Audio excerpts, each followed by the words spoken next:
Bem-vindo ao programa Com a Palavra, o primeiro de 2025, sempre recebendo personagens importantes da política de Maceió, de Alagoas e também do cenário nacional.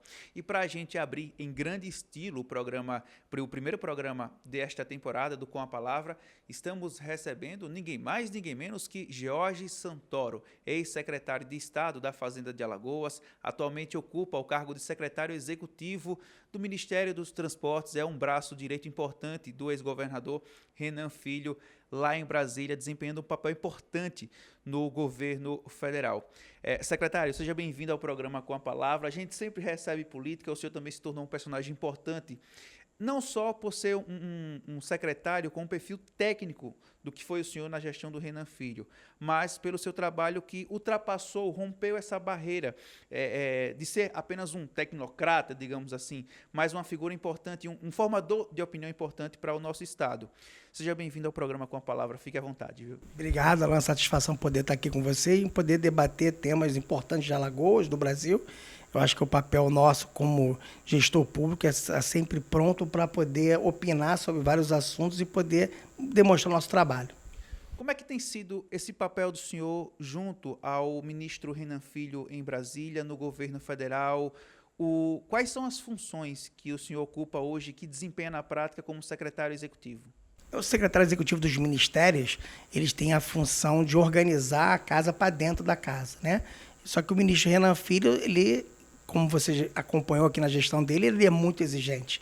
Então, ele deu metas para o Ministério muito ousadas e disruptivas. E aí ele me botou coordenando alguns projetos importantes do Ministério, como, por exemplo, o programa de concessões rodoviárias e de ferroviárias. Então, a gente está com o maior da história, né? Já fizemos um volume de concessões nos 2 primeiros anos, que é maior que o governo anterior fez nos 4 anos. E no ano passado a gente teve o maior número de concessões realizadas, de leilões realizados. Então, é um projeto novo, disruptivo, que a gente moderniza a infraestrutura do Brasil. Ferrovia, estamos iniciando agora esses projetos. São projetos muito importantes, estruturantes para o Brasil. Vão mudar a cara do Brasil, vão reduzir custos. Então, a gente está saindo do imobilismo e indo para uma parceria com o setor privado, ou seja, o governo entrando. E aí, como a gente estava batendo um papo inicial, o governo tem um papel importante, não só na parte de regular, mas também de fazer a política pública, dizendo para onde que o país tem que ir. Então, acho que isso é feito de forma colaborativa, sempre consultando a população, consultando os técnicos, consultando os especialistas, e aí a gente dá o direcionamento. Então, eu acho que esse planejamento logístico que nós vamos entregar o ano que vem, eu acho que é um planejamento para futuro do país. Eu acho que é isso que a gente precisa. Direcionamento, foco e o governo participando, sim, de projetos. A gente vai nas ferrovias, muitos projetos que não saíam do papel, agora vão poder sair do papel, porque o governo vai colocar uma parte do dinheiro necessário a fechar a equação econômica financeira do projeto. Com isso, a gente vai tirar do papel, por exemplo, a ferrovia leste-oeste, aqui corta a Bahia totalmente, e que vai carregar 80 milhões de toneladas de grãos no país. É muito importante. Fora a parte de minério que ela vai carregar e vai propiciar um desenvolvimento econômico da região central do Brasil. Como é que os investidores avaliam hoje essas concessões? O senhor discute, recebe grupos econômicos importantes. Essas concessões, quando a gente fala em concessão e as pessoas entendem dessa forma, diz o seguinte, é um peso que o Estado vai tirar das costas. Mas não é só assim, isso passa por toda uma avaliação, um critério, o Estado tem a responsabilidade, a iniciativa privada tem essa responsabilidade. Como é que há esse diálogo entre vocês, do governo federal, e a iniciativa privada, secretário? Eu acho que é um projeto feito em várias mãos, né? E jamais a gente pode ter o objetivo de tirar a carga do governo. Não, o governo é responsável pelo projeto, independentemente se ele está sendo feito em parceria com o setor privado ou sozinho. Veja, a função do governo aí é fazer um projeto com a melhor eficiência, que a gente possa otimizar o uso dos recursos públicos para onde é necessário. Onde não é nem necessário que o setor privado consiga sozinho tocar e a gente possa trazer eficiência para o projeto, aí vale a pena. Eu acho que é isso que a gente está buscando. Essa conversa foi muito importante. A gente, no passado, veja, nos últimos 8 anos antes do governo do presidente Lula, do ministro Renan, a gente teve só 2 grupos participando de leilões.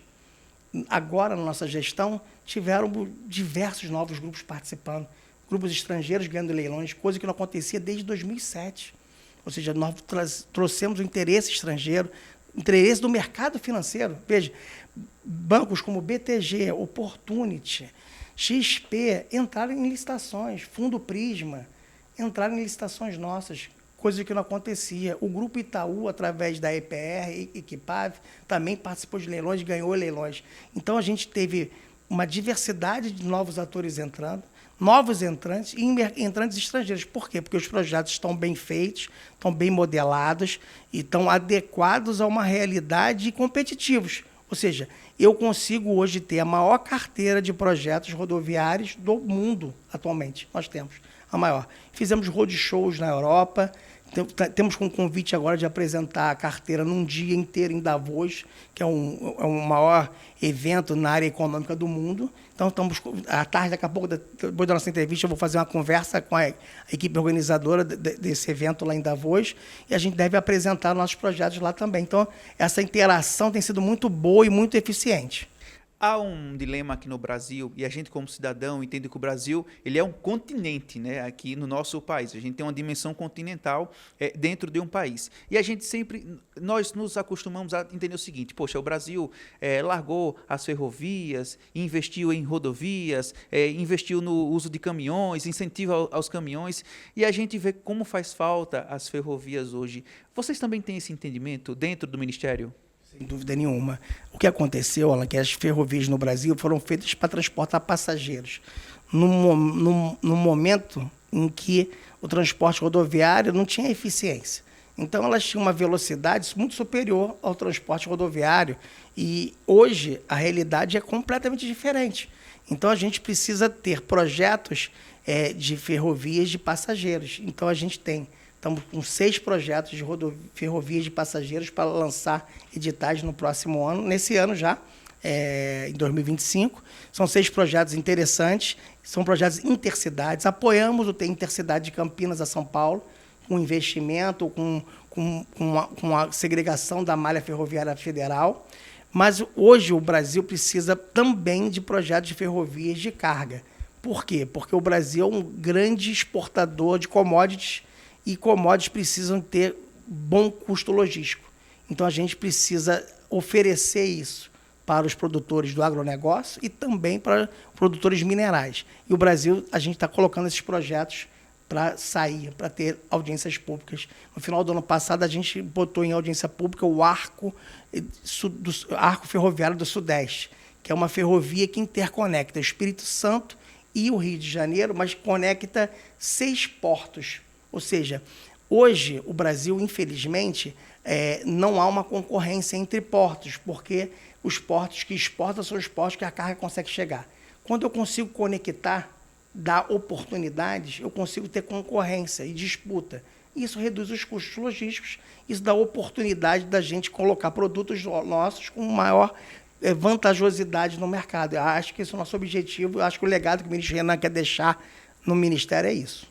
Falando um pouco aqui de Alagoas, o Arco Metropolitano, que é uma obra que o ministro Renan Filho fala muito, o governador Paulo Dantas também, e o senhor que está acompanhando o ministro nessa empreitada aí no Ministério dos Transportes, é uma obra que pode trazer um marco para a infraestrutura do Estado. O governador Renan Filho, o senhor esteve acompanhando isso, deixou legados das estradas, né? Ele fica muito conhecido, lembrado, por ser um governador que deixou as estradas de altíssimo nível, a duplicação Maceió-Arapiraca, teve também a questão do viaduto da Polícia Rodoviária Federal, obras aqui em Maceió principalmente. O Arco Metropolitano pode ser um divisor de águas, secretário? Eu acho da mesma maneira que o ministro Renan foi o governador que mais fez duplicações de rodovias, né? Não só em Alagoas, mas na época dele no país inteiro. Ele com recursos próprios, né? Sem cobrar pedágio. Acho que é importante também colocar isso. E sempre com recursos gerados pelo próprio orçamento fiscal de Alagoas. E o arco metropolitano entra numa concepção de melhoria da mobilidade urbana da região metropolitana de Maceió. Não é só um mero projeto de duplicação do arco, ou seja, daquela rodovia da 424 que é pelo Polo e depois da 316. Não é só isso, é muito mais que isso. É você dar uma alternativa de mobilidade urbana para a região metropolitana, que hoje está começando a ficar gargalada por causa das indústrias instaladas aqui e por causa da carga aqui para dentro da cidade de Maceió.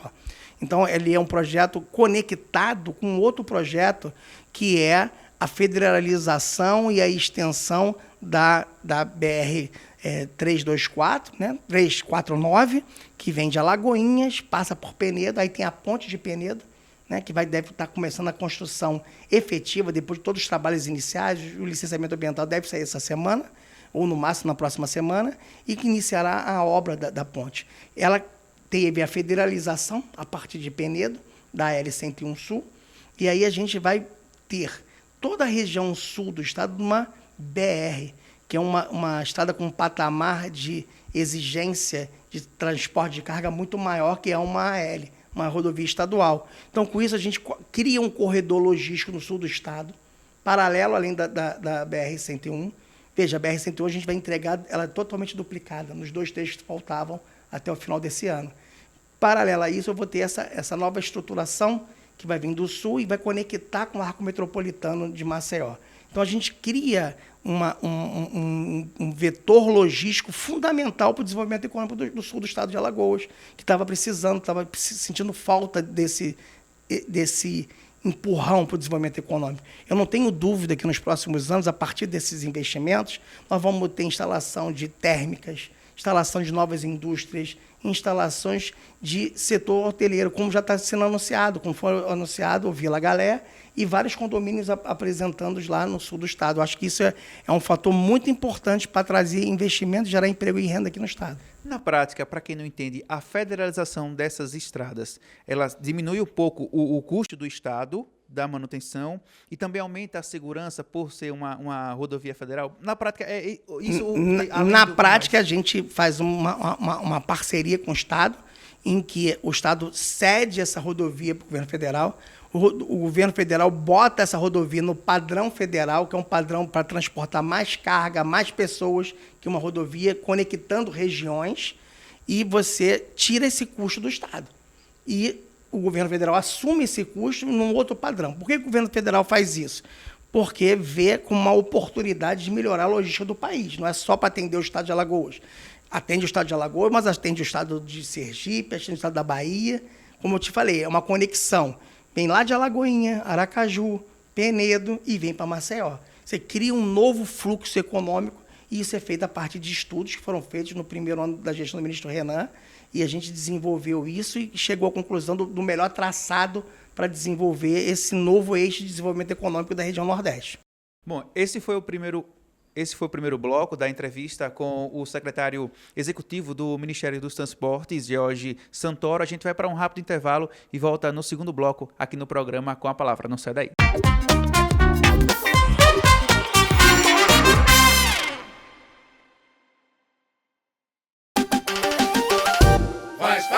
É o governo trabalhando, em todo canto tá chegando. Alagoas é o estado que mais investe em recursos federais no combate à violência. Ainda temos muito para fazer, mas já somos referência nacional no investimento em segurança. O programa Diga E formou jovens de 32 grotas de Maceió. É mais conhecimento e oportunidades para os nossos jovens. Governo de Alagoas, faz por você. Em 5 anos de trabalho em Maceió, o Programa de Compensação Financeira e Apoio à Realocação já pagou mais de 4,13 bilhões de reais em compensações e auxílios financeiros. Quase 19 mil indenizações foram pagas, mais de 98% do total. Os bairros Mutange, Pinheiro, Bom Parto, Bebedouro e Farol continuam recebendo ações de zeladoria, vigilância, cuidado com animais e estabilização do terreno. O fechamento definitivo das 35 cavidades continua seguindo o plano aprovado pela Agência Nacional de Mineração e o monitoramento é feito por equipamentos de alta tecnologia. Ações sociais, ambientais e urbanísticas também estão em andamento, seguindo o plano acordado com as autoridades e amplamente discutido com a comunidade, para compensar, mitigar e reparar os efeitos da realocação na região. Saiba mais em braskem.com/compromissos Maceió.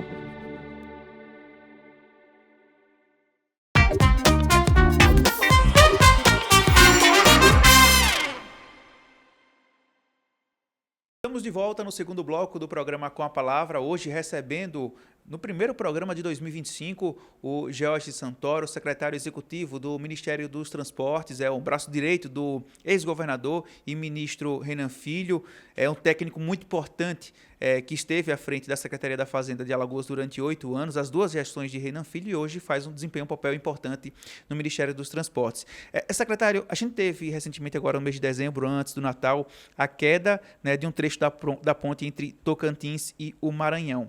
Como é que funciona hoje, e muita gente questiona, a imprensa também, a inspeção e fiscalização dessas pontes, desses viadutos?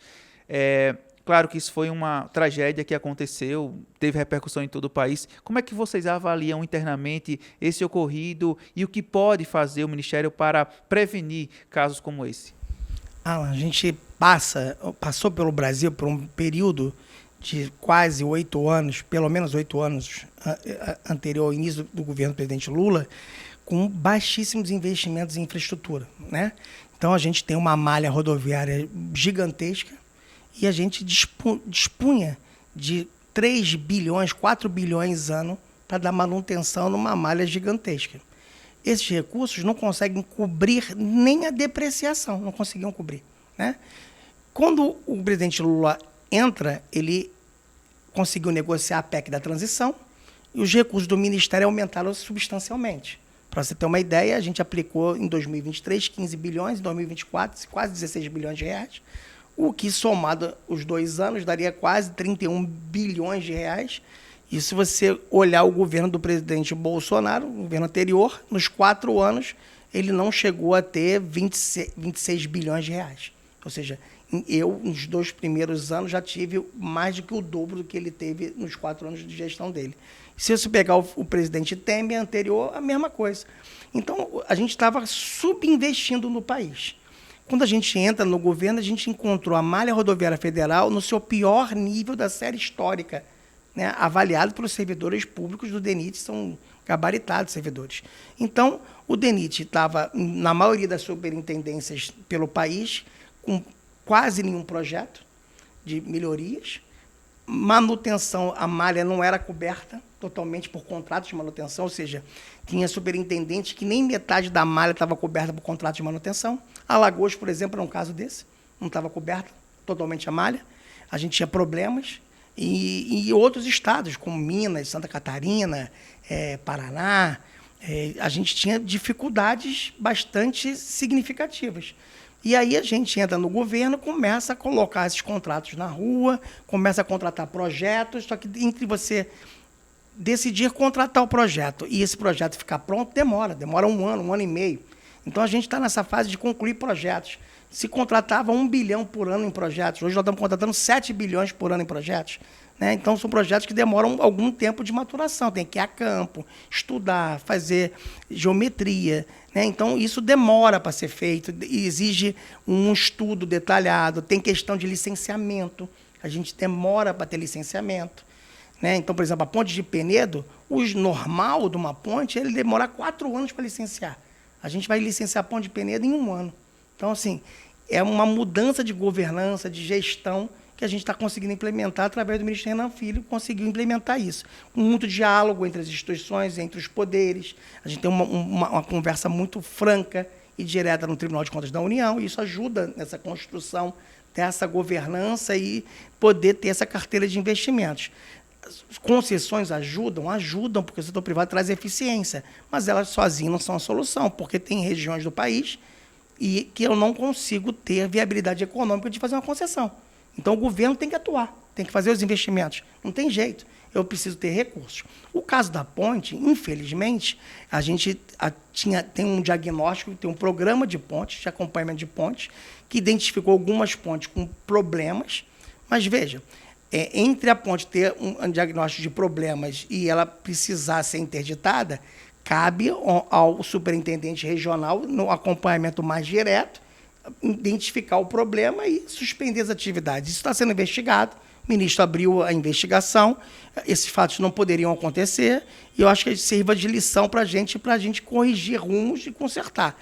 Mas não há dúvida que precisamos ter um plano de planejamento de manutenção e atualização das infraestruturas. Só para você ter uma ideia, aquela ponte foi construída na década de 50, quando um caminhão carregava 10 toneladas de carga. Hoje tem caminhões que carregam 70 toneladas. A frota aumentou muito, né? A frota aumentou, o volume de carga aumentou, e aquela região é uma região de expansão, é o Mato Piba. É uma região de expansão agrícola muito intensa. Então, a gente precisa atualizar a infraestrutura. Para atualizar a infraestrutura, a gente precisa de projetos e precisa de recursos. Então, a gente está buscando isso desde o início da gestão do governo, e o ministro tem colocado isso para a Casa Civil, para o presidente Lula, e temos recebido esse apoio e temos conseguido fazer. Mas a gente não consegue, em 2 anos, resolver um problema de anos no país.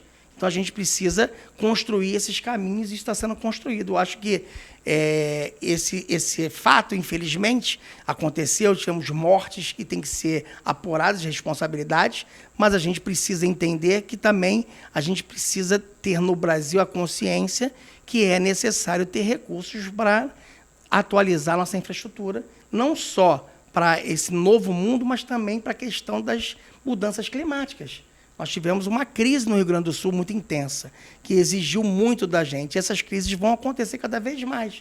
Então, a gente tem que preparar essa infraestrutura para enfrentar essas situações que vão surgir daqui para frente. Sobre o Ministério dos Transportes, quando a gente observa assim, no Brasil referências de infraestrutura, a gente observa muito a Europa, e eu observo muito com carinho a China, né? A China tem um exemplo muito grande de infraestrutura em tecnologia, nesse uso muito avançado. A China é a principal referência para o Brasil em termos de infraestrutura, em termos de desenvolvimento? Estou exagerando muito ou é por aí? Acho que a gente tem que valorizar um pouquinho o Brasil. O Brasil tem uma das melhores engenharias do mundo, não há dúvida disso. E a gente exportou engenharia durante anos. Infelizmente, tivemos um processo muito ruim com as empreiteiras brasileiras, no caso da questão da Lava Jato. Muitas dessas empreiteiras perderam tamanho, se faliram algumas, e hoje estão tentando se recuperar, e o Brasil também viveu um período muito grande sem investimento em infraestrutura. Mas nós temos excelentes engenheiros em todo o país, mas excelentes soluções tecnológicas, temos excelentes maquinários produzidos aqui no Brasil, pela indústria nacional, e a gente também tem que valorizar isso, então, estimular o desenvolvimento cada vez mais disso. É claro que esses países aproveitaram que o Brasil teve essa parada durante quase 10 anos para se desenvolverem mais. E aí acabam virando referência, como você falou, tanto a China como a Europa. E a gente não deixa de olhar, fazer benchmark com essas experiências. Nós fizemos algumas missões técnicas, com o ministro Renan liderando, e a gente foi ver algumas soluções que nós estamos trazendo para os nossos projetos. Acho que isso que é importante, essas experiências, essa troca de experiências. Mas o Brasil tem todas as condições de voltar a liderar esse processo de engenharia no mundo, tanto em soluções rodoviárias, ferroviárias, como na hidroviárias e na aeroportuárias. O Brasil tem condições de não só fazer, melhorar, desenvolver, mas também exportar serviços nessas áreas. Bom, para a gente dar andamento a esse segundo bloco, né, e a continuidade da entrevista ao Jair Santoro, eu queria trazer um pouco para a questão política. O nome do senhor sempre, desde quando estava encerrando a gestão do ex-governador Renan Filho, sempre teve ventilado com uma possibilidade de entrar na política. De fato, aquilo surgiu? Houve uma vontade sua, uma predisposição de se candidatar a algum cargo público? Como é que funcionou aquela história? Assim, eu me filiei ao MDB, estou filiado ao partido, sempre gostei de política. Eu acho que a gente tem que viver política. Você se apaixonou por Maceió, né? Me apaixonei por Alagoas, por Maceió, moro aqui, minha família também mora aqui. Cada um trabalha num canto, né? Hoje, minha esposa que trabalha aqui em Maceió, meu filho está no Rio, mas também mora aqui, e eu estou nessa ponte aérea Brasília Maceió, que é um sofrimento familiar isso, né? Mas a gente não vai largar a base de Alagoas, a gente se apaixonou por aqui e vai continuar. E essa questão política, acho que é uma coisa que acho que todos nós brasileiros deviam cada vez mais ser atores mais políticos, participar mais desse processo decisório, para a gente poder ter um país melhor. Eu acho que a gente tem que contribuir de alguma maneira. Eu sempre fui servidor público a minha vida inteira e eu sempre procurei contribuir sempre onde eu estiver trabalhando, entendeu? Eu acho que é uma possibilidade que eu nunca vou descartar, mas isso não é desejo só meu, é destino, também vão se apresentar oportunidades nesse caminho. O ministro Renan Filho, o senhor está sempre com ele no Ministério dos Transportes, tocando os projetos importantes, numa pasta que é uma das mais importantes para o governo federal. Será que ele volta para ser governador do estado? Como é que o senhor vê e se enxerga politicamente? Porque eu converso com muitos atores políticos do estado, ligado ao MDB, ligado também ao grupo de oposição, a quem gosta, a quem não gosta, é normal da política, essa divergência. O senhor sempre conversa com o Renan Filho? E aí, governador, o senhor vai voltar? Como é que funciona isso? Não, eu assim, vou dar uma avaliação minha, pessoal, de quem está perto dele. Ele está muito bem colocado pelo desempenho do Ministério do Transporte. Hoje, ele, se não é o melhor ministro, ele é um dos melhores ministros. A avaliação clara, não só da imprensa, a avaliação de outros colegas de ministério deles, outros ministros, colocam ele nessa liderança pelos resultados que estão apresentando no Ministério. E ele, como você viu aqui na gestão de Alagoas, ele é determinado, trabalhador e entrega. Quando ele se compromete, ele vai em frente. Então, isso coloca ele como uma liderança política nacional, né? Não só regional. Mas é claro que Alagoas é a base política dele, né? O grupo político que o elegeu senador da República, elegeu o governador 2 vezes, deputado federal e prefeito de Murici. Então, assim, ele vai ter que respeitar a vontade do grupo político. Eu acho que é natural isso. E ele vai seguir o futuro dele. Mas é claro que se aparecer uma oportunidade no governo federal de uma coisa melhor para ele, acho que ele deve seguir essa possibilidade, se surgir. Se não surgir, é natural que ele pleiteie dentro do MDB se a candidatura à sucessão do governador Paulo Dantas, que está fazendo um excelente trabalho. Eu vejo o ministro Renan Filho como essa nova geração da política, como eu já falei para o senhor em off, como o governador de Curitiba, o Ratinho Júnior, o Zema de Minas Gerais, nomes que eu me lembro aqui rapidamente, temos outros nomes também na política. O senhor acha que é por aí também? O Renan Filho, eu vejo muito ele com essa capacidade de ser um potencial candidato a presidente da República. Se for presidente é uma outra história, aí é um outro cenário, mas como possíveis presidenciáveis, não só daqui a 2026, mas num tempo mais longo adiante, Jorge? Eu não tenho dúvida disso, de que pelos resultados que ele alcançou em todas as gestões que ele fez, tanto deputado, como prefeito, como governador e agora como ministro, ele sempre teve excelentes resultados na atuação política dele, na atuação da gestão dele. Então, quando você tem resultados positivos, faz entregas, melhora a vida da população, eu acho que você tem direito de pleitear, sonhar com novos voos. Eu acho que ele é um cara e é um político que tem todas as condições de almejar uma presidência da República, e isso não depende só dele, como eu lhe falei antes, depende de condições políticas e também de destino, né? Muita gente fala isso, né? Ser presidente é destino. Então, pode ser que o destino bata a porta dele em algum momento, pode ser que não bata. Mas ele tem feito o trabalho para ter as condições desse destino bater na porta dele. Porque, às vezes, o destino bate na sua porta, mas você não está preparado para assumir isso. E aí você pode ser um desastre e não conseguir, né? Então, ele tem todas as condições de, se o destino bater a porta dele, ele agarrar essa oportunidade e entregar um país melhor. Eu defendo o seguinte, sabe, Jorge, o Brasil, boa parte do nosso eleitor brasileiro, acredito que mundial seja assim, a gente vota muito pela emoção, a questão ideológica, a afinidade com um candidato. Mas está na hora do Brasil voltar a ter um presidente com perfil mais técnico, alguém que possa liderar as principais discussões do país e fugir um pouco mais desse campo da direita, da esquerda, das questões ideológicas. Eu vejo muito que o Brasil precisa muito disso, desse líder com essa característica. Como é que você enxerga essa questão? Eu acho que não tem como fugir da política e da questão ideológica. As pessoas acabam, como você falou, puxando de alguma maneira para... preconceito, não é preconceito como pejorativamente, mas a pessoa tem um conceito anterior em que isso acaba influenciando na sua decisão. Ela pode, às vezes, achar que aquele cara é um bom gestor, é ótimo, mas tem algum tipo de... Não, eu não acho que... Mas sem nenhum fundamento, sem nenhum análise meritocrática, né?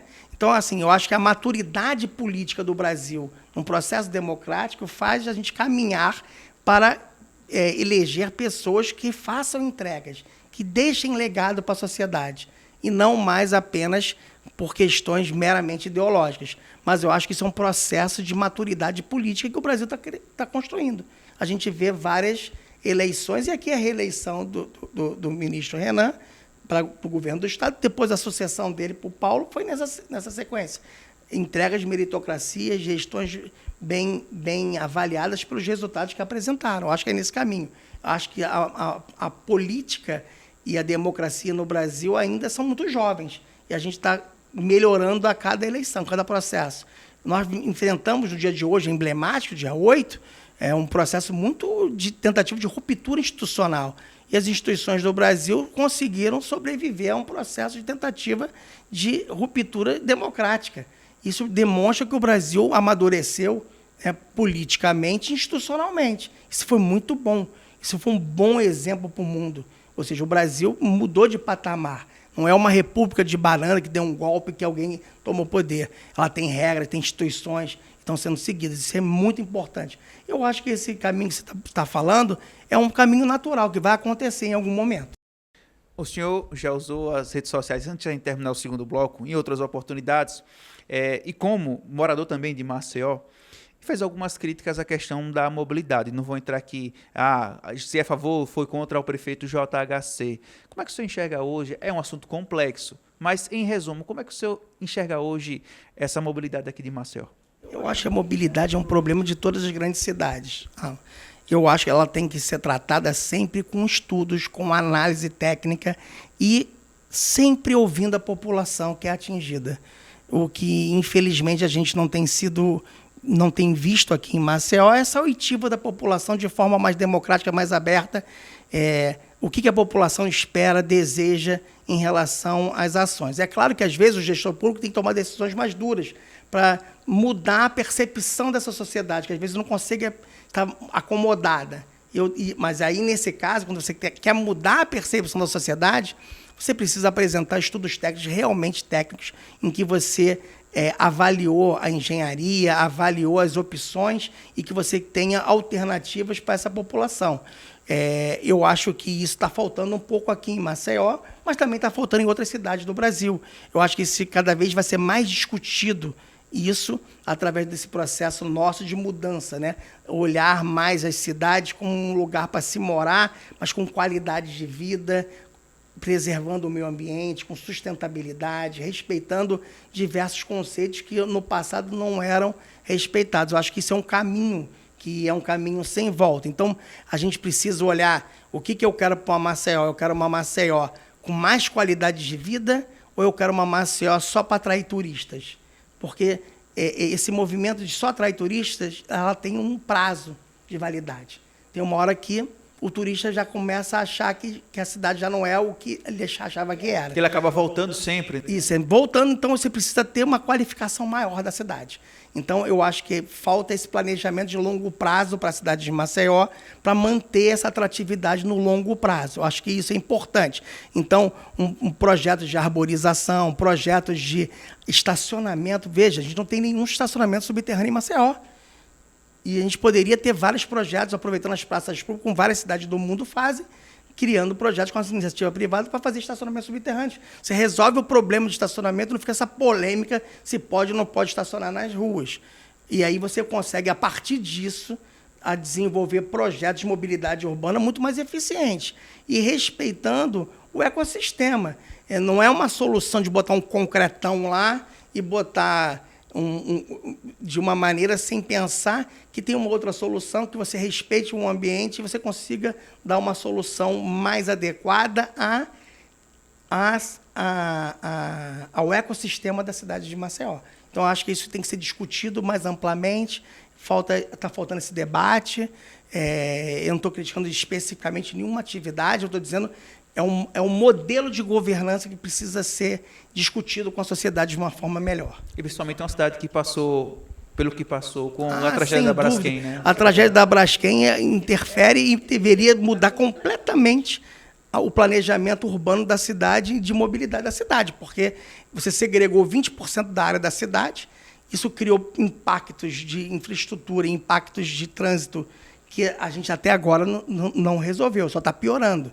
E com o fluxo de turistas na cidade aumentando cada vez mais, a gente precisa buscar soluções de mobilidade urbana que não só via carro, mas via VLTs, BRTs e outras soluções que a gente estimule o transportes alternativos e que a gente consiga dar uma mobilidade realmente eficiente para a cidade, para ser uma cidade inclusiva, uma cidade friendly, para receber um turista que queira ficar mais dias na cidade. Só para a gente encerrar, secretário, essa entrevista aqui no blog com a palavra, para Maceió, receber um projeto de um VLT, precisa primeiro definir o seu plano diretor, um plano de mobilidade urbana.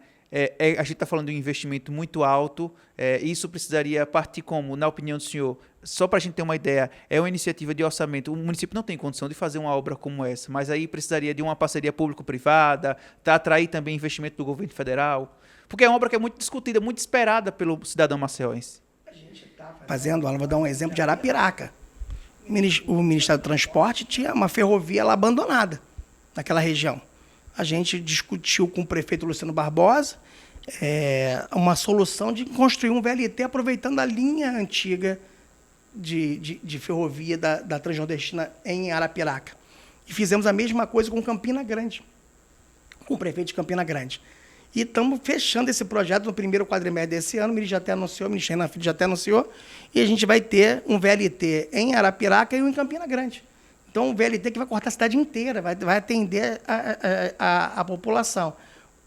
De que maneira? O governo federal vai entrar com o setor privado numa parceria, num acordo, e eles vão fazer o desenvolvimento do projeto. A prefeitura depois assume e dá manutenção. Vai ser assim também em Arapiraca, em Campina Grande. Em Campina Grande, eles desenharam um pouquinho diferente. A cidade está conseguindo pegar um financiamento, ela mesma, a cidade, vai comprar o material rodante. E o trilho, quem vai fazer é o Ministério nessa parceria com o setor privado. Então, tem várias formas de construir soluções para Maceió. Eu acho que o VLT existente hoje, que foi interrompido pela questão da Braskem, ele perdeu, na prática, ele nunca teve essa mobilidade. Na verdade, ele não era um VLT, ele era um trem intercidade entre Rio Largo e Maceió. Ele acabava não levando as pessoas das áreas mais populosas que precisavam. Então, a gente deveria buscar construir, não precisa ser VLT, pode ser um ônibus elétrico, como São Paulo, a cidade de São Paulo está fazendo, e o governo federal está financiando via BNDES. Então, há várias maneiras de você fazer parceria. A Prefeitura do Rio fez um VLT no centro do Rio, mudou a cara urbana do centro do Rio, uma parceria com o setor privado também e com o governo federal. Eu acho que tem várias maneiras de você fazer modelagens que a gente tire do papel. O que eu acho que é importante é a sociedade debater, trazer propostas e a gente construir um caminho, né? Um caminho que seja bom para todos.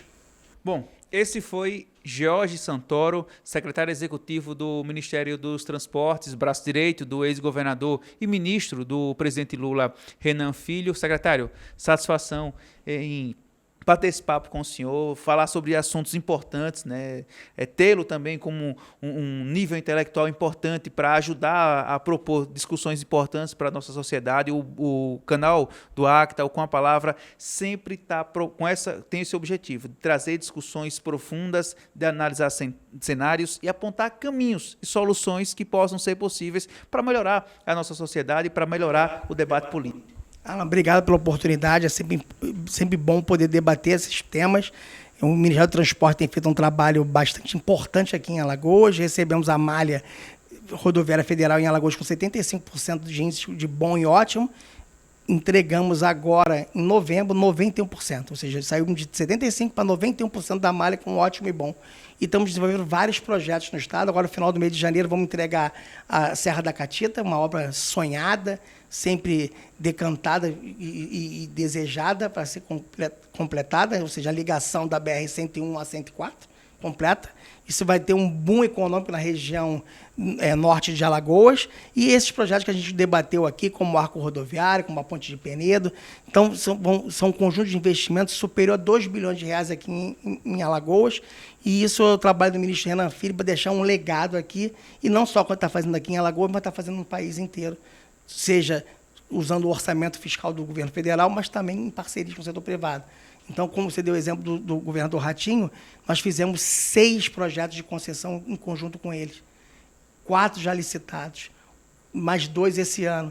Os 6 somados vão dar 80, quase 90 bilhões em investimentos só no Paraná. Então, parcerias são importantes, ninguém faz nada sozinho. Eu acho que é isso que o ministro Renan tem buscado, essas parcerias, tem buscado não só com governadores, mas também com prefeitos, como foi o caso que eu citei aqui de Campina Grande, como citei de Arapiraca, tivemos um caso em Taboão da Serra e outros que estão em desenvolvimento no Ministério. Eu acho que esse que é o papel, e é muito bom ter essa oportunidade de passar isso aqui no programa de vocês do Acta. Portanto, esse foi o George Santoro. Fique atento, toda terça-feira a gente tem sempre um personagem importante do meio político aqui de Maceió, de Alagoas e também nacional, debatendo políticas, caminhos, soluções e, claro, os bastidores da política que você acompanha diariamente no portal acta.com, um dos portais de notícias hoje mais acessados do estado de Alagoas. E fique ligado no blog Com a Palavra, diariamente os bastidores da política alagoana. Obrigado pela sua audiência e até a próxima edição do Com a Palavra.